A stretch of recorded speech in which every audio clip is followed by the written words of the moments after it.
안녕하세요. 저는 한양대 도시공학과 소개를 맡게 된 이다미입니다. 처음 도시는 계획이 없이 유기적으로 생겨났습니다. 그러나 산업화를 겪게 되면서 다양한 도시 문제들이 생겨나게 되었습니다.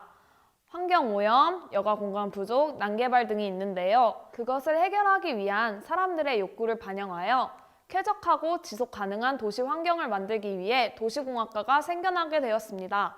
다양한 도시 문제들은 사람들의 생활과 관련된 공간 환경의 문제이기 때문에 도시공학과에서는 토목, 건축, 환경, 기계, 교통과 관련된 공학적 지식과 법, 행정, 사회, 정치, 경제, 역사, 문화와 같은 인문사회 분야에 대해 골고루 공부를 해야 합니다. 그렇다면 어떤 적성과 흥미를 가진 사람이 오면 좋을까요? 도시공학과는 말 그대로 공학에 대한 흥미가 필수적입니다. 다만 도시공학이라는 학문의 중심엔 항상 도시를 사용하는 사람에 대한 이해가 필수인 만큼 기술과 인문, 디자인, 환경에 대한 흥미도 필수적이어야 합니다.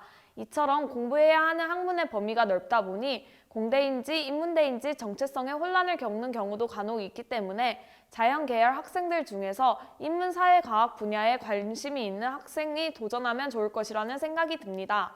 공간 지각 능력이 풍부한 학생이나 만드는 것을 좋아하고 창의성이 뛰어나다면 공부에 도움이 될 수 있습니다.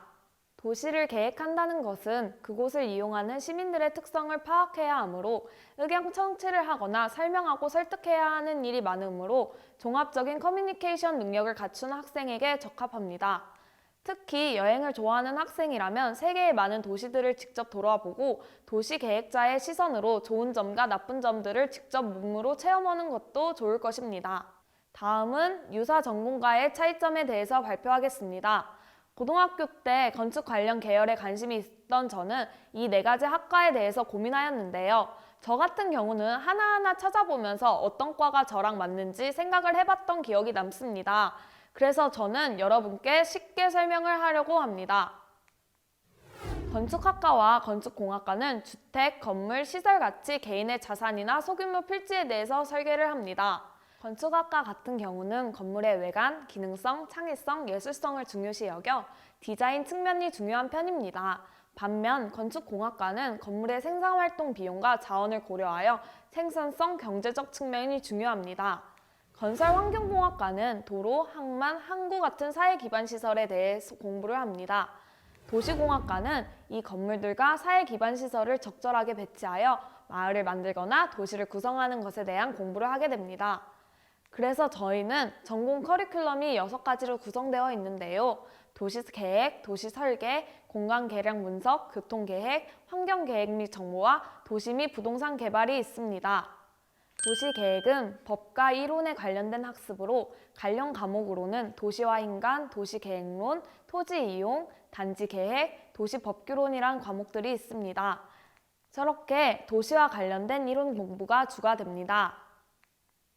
도시 설계는 실무 관련 학습으로 우리과 같은 경우는 1학년부터 4학년까지 할 수 있도록 과목이 개설되어 있습니다.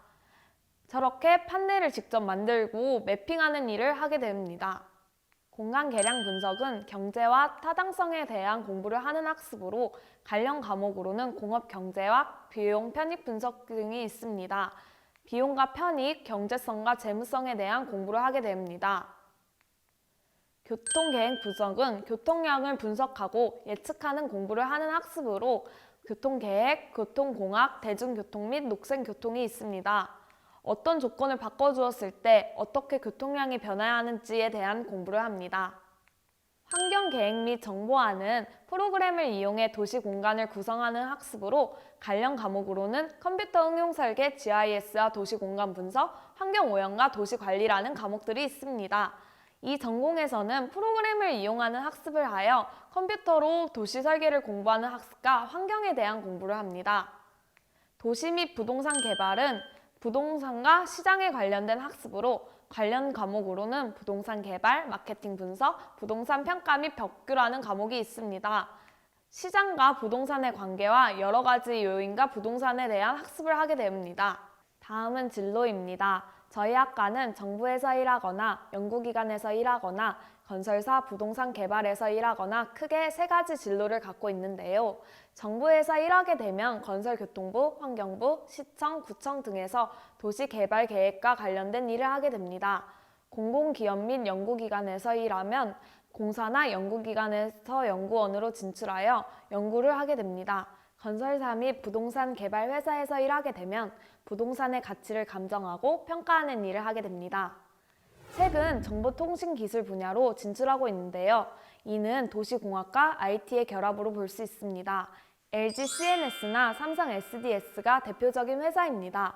LG CNS는 서울시 교통카드 시스템을 만든 회사로 이 덕분에 사람들이 거리에 비례한 요금을 내기 쉬워졌고 더 나아가 사람들의 패턴까지 분석을 할 수 있게 되었습니다.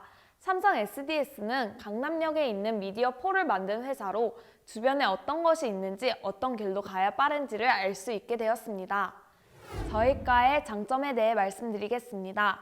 첫 번째는 종합적인 교육과정입니다. 도시계획, 도시설계, 공간계량 분석, 교통계획, 환경계획 및 정보와 도시 및 부동산 개발 등 6가지 전공으로 구성되어 있어 공부를 종합적으로 할 수 있습니다. 그러나 전공이 많기 때문에 얕게 배우는 특성이 있어 공부를 더 하고 싶다면 대학원에 진학하기를 권유합니다. 두 번째는 국제교류와 해외학습입니다. 미국, 중국, 독일의 학교들과 교류를 하고 해외 전문가 초청을 하였습니다. 국제 공동 수업, 국제 교환 학생, 인턴십 프로그램, 복수 학위 프로그램, 국제 연구 협력을 통해 학생들이 외국 학생들과 친하게 지낼 방안을 마련하고 있습니다. 그리고 한국에서 가장 오래된 도시공학과라는 점입니다. 저희 학과는 1968년에 개설되었습니다. 그렇기 때문에 논문이 많고 전공책과 도시 관련 학회에서도 저희 교수님들이 많은 영향력을 미치고 있다고 합니다. 다음은 고등학생들이 읽으면 좋을 컨텐츠입니다. 양겔의 위대한 실험, 아파트 중독, 성미산 마을 사람들이 있습니다. 이런 것들을 보면서 도시공학과에서 어떤 공부를 하는지, 어떤 가치관을 가진 사람이 오면 좋을지를 미리 생각해보고 오시면 좋을 것 같습니다. 이상으로 도시공학과 발표를 맡은 이담이었습니다.